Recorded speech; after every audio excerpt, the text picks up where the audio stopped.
আচ্ছা, ভিএস এর ব্যাপারটা যেহেতু বললাম, তাইলে আমি একটু কয়েকটা এক্সাম্পল দেখাই আর কি।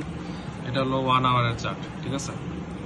তো এখানে আমরা মানে এই যে এই ক্যান্ডেলগুলা যে সবুজ হইতেছে, উঠতেছে, গ্রিন ক্যান্ডেল। তো এখানে সবার উপরে যে ক্যান্ডেলটা, এটা হলো একটু ছোট। এই ক্যান্ডেলের ছোট বলতে বডিটা ছোট, বাট আমরা যদি নিচে এটার ভলিউমটা দেখি, ভলিউমটা কিন্তু প্রিভিয়াস গ্রিন ক্যান্ডেলগুলোর থেকে বেশি। সো এটা হলো একটা রিভার্সালের সিগন্যাল, পটেনশিয়াল রিভার্সাল। সো এরপরে দেখো মার্কেট কিন্তু আলটিমেটলি বেশ ভালো একটা ড্রপ দিছে, এবং সেম জিনিসটা কিন্তু নিচের থেকে উপর ওঠার ক্ষেত্রেও আসে। যেমন এখানে হলো আমার এই বড় রেড ক্যান্ডেল, ঠিক আছে? এরপর একটা গ্রিন ক্যান্ডেল আসলো, কিন্তু গ্রিন ক্যান্ডেলের বডি খুবই ছোট এবং এটার ভলিউম কিন্তু আগেরটা থেকে বেশি না, বাট ভলিউম কিন্তু বেশ ভালো।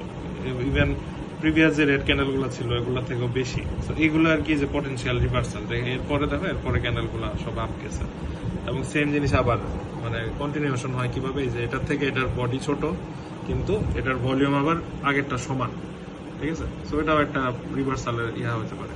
মানে এই জিনিসটা আর কি।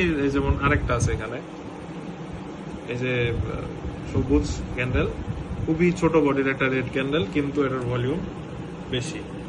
সো পরবর্তীতে মার্কেট মোটামুটি ডাউন আছে। তো এই জায়গায় এরকম টাইপের ইয়াতে কিন্তু দেখা যায় যে মোটামুটি একটা ভালো অ্যামাউন্টের টিপস ক্যাপচার করা যায়। এই যে প্রায় 245 পিপস এখানে কিন্তু পাওয়া গেছে, ঠিক আছে?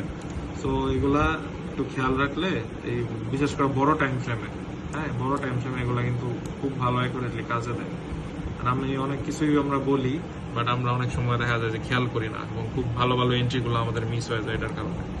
এবং এটা দেখা যায় যে 90%-এর মতো টাইমে এটা সবসময় অ্যাকুরেটলি কাজ করে আসলে।